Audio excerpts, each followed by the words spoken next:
Kapokshot, welcome po muli sa panibagong episode natin programang My Vocation is Love. Ayan, may bago na naman tayo mga kwentuhan sa araw na ito. Sister, magpakilala ka po sa ating mga taga-subaybay. Magandang araw mga kabokchat.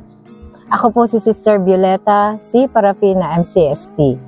Taga Timonan, Quezon, kasalukuyan naka-assign sa Diocese of Novaliches. Ayan. So sister, as usual, nag-share po tayo ngayon ng ating ang iyong vocation story. Yan. Kasi alam mo sister, maraming mga na-inspire na makinig sa iba't ibang kwento ng ating passion.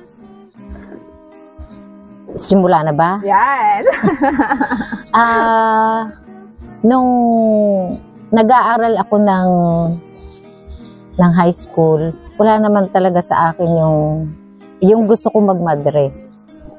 And wala akong, kumbaga, nasimba pero hindi ganun kaseryoso. Pero Catholic kami, Catholic.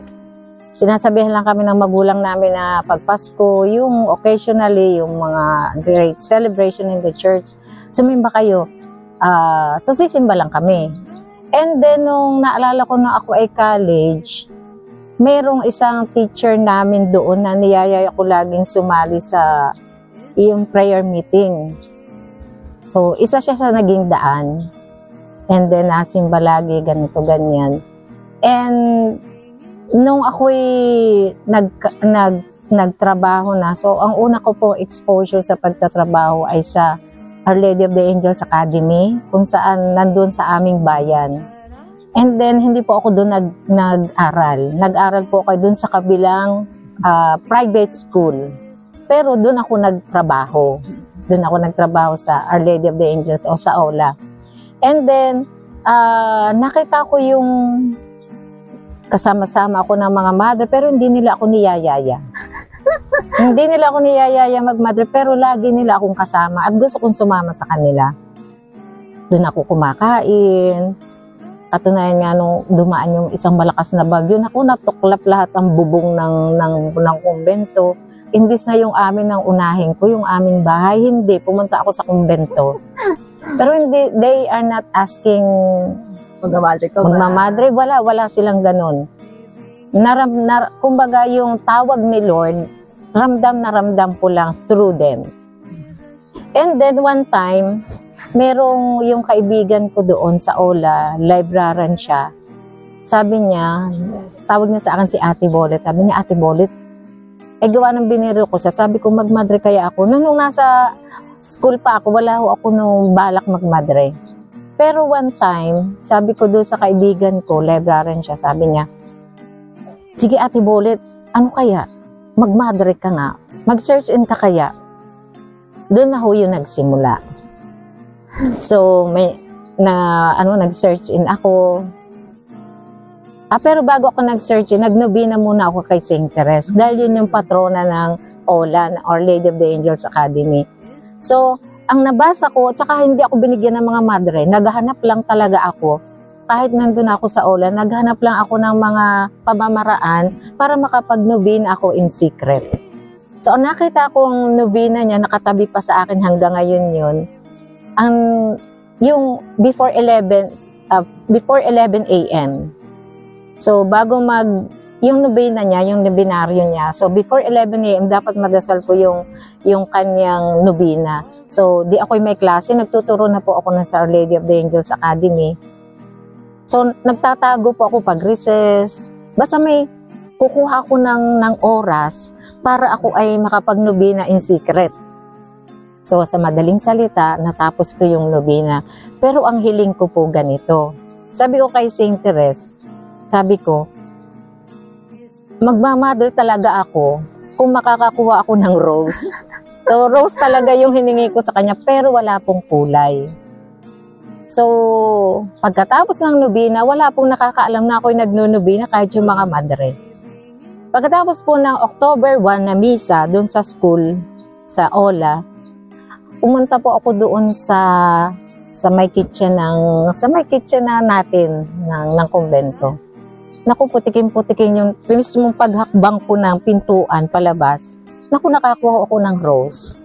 At yun ay American rose na putiking-putikin, pero wala siyang thorns. Hindi ko nga lang, siyempre wala pa ng mga cellphone, hindi ko lang siya napicturean, pero ganun yun. Tsaka yung bubukad-kad pa lang siya. Anong kulay, sister? Red. Wow.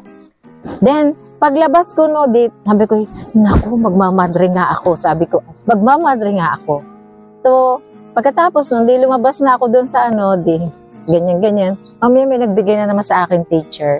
Sabi, sister, para sa'yo, red again. Parang kino-confirm lang, ano? Kino-confirmation. Sabi ko, naku, ay magmamadre nga ako. Kaya mahirap biruin si Lord. Totoo nga, sister. Yun nga sabi ko sa'yo, no? Huwag ka magbibiro kasi minsan yung joke, totohanin talaga niya, no? Oo, tinutuo talaga ni Lord. Yung pangalawa, yun na yung confirmation na magmamadre ka. And then, nung nasa loob na ako, yun, pumasok na ako, as dire-diretso na po yun. So, may mga pangyayari sa buhay ko na yung tawag dito, yung, siyempre, dumadating din sa amin kahit madre na, may mga, siyempre, hindi kami libre sa mga sigalot sa buhay. So, ganun. Pero sister, yung family mo, okay lang din naman. Nung una kong pasok, naku, ayaw na ayaw po ng aking mga magulang. Yung nanay ko iyak siya ng iyak. Ayaw niya akong payagan. Kasama ko na yung mga madre, pero hindi ako nagpaalam, kaya ganun siguro galit na galit siya. Nagpaalam lang ako nung ako'y aalis na. Dala ko na yung, kumbaga yung mga madre, tinulungan lang ako nila na mag-ipon ng gamit. Lahat yung breviary, lahat wala akong nang sa sarili ko. So yun lang yung nung makapag-decide ako na papasok na ako, doon lang sila nag-take over sisters, parang ganun. Parang ganun. So, yun ang, hindi payag ang magulang ko. Pero later on, nung nasa kumbento na ako, at saka nung nakadamit na akong postulant and novice, so okay na sa kanila. Lagi na silang nadalaw. Ayan. Yung kanya sinasabi mo, sister, nung nasa loob na ikaw ng kumbento. Yung nagmadre na ikaw. Yung mga naranasan mo. Ang mga naranasan ko, yung syempre una-una yung pagdadasal lagi. So hindi naman yun kumbaga practices natin. So yung pagdadasal lagi, and then yung studies, may study din kami dito. And then yung sa mission, very challenging. And then yung magkakasakit ka syempre. So yun yung ako ay lumabas dahil ako ay nagkasakit. And then bumalik ulit. And then may nangyari ulit, lumabas ako ulit, and then pumasok ulit.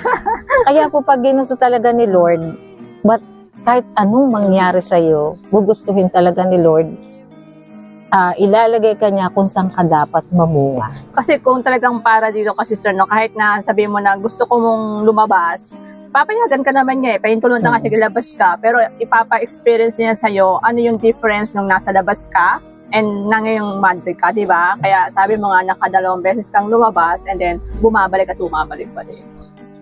Nagkasakit pa nga ako Nagkasakit pa ako sa loob. And then lumabas ako. Pero yun nga, nagdasal ako nun kay Lolo Obiar, kay Bishop Obiar. Sabi ko, Bishop,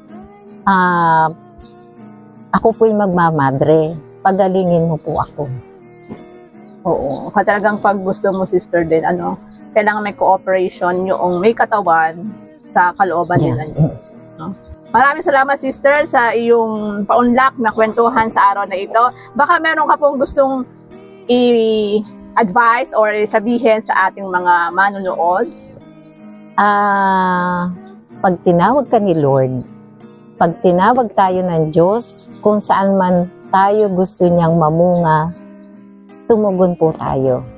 Dahil yun yung gusto ng Diyos para sa atin. At doon tayo mamumunga. Yes, totoo po. Sister, may gusto ka i-shout out?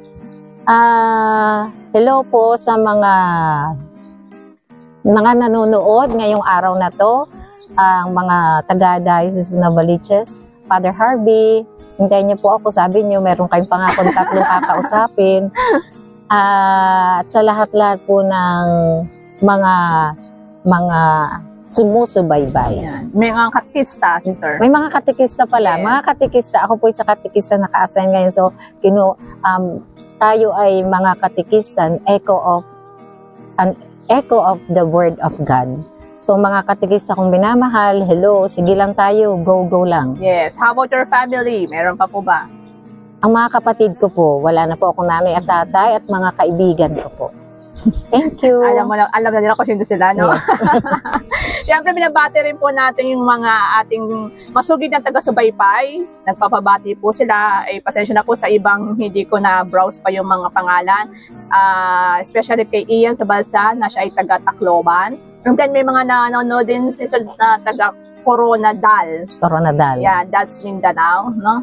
And sa Herona Banagan, yan. Yung lagi ko pong nakikita na mga nagko-comment, yan. Hello po sa inyo lahat, no? Pag may time din po, ibabrowse pa rin po natin yung mga ating mga masugid na taga-subaybay. Sister, pahabol na po. Wala na. Thank you so much. So, abangan nyo mga kabokchat, ang mga susunod po natin kwentuhan. Dito lang po yan sa ating programang My Vocation is Love. #, ang aking awit ay Pag-ibig.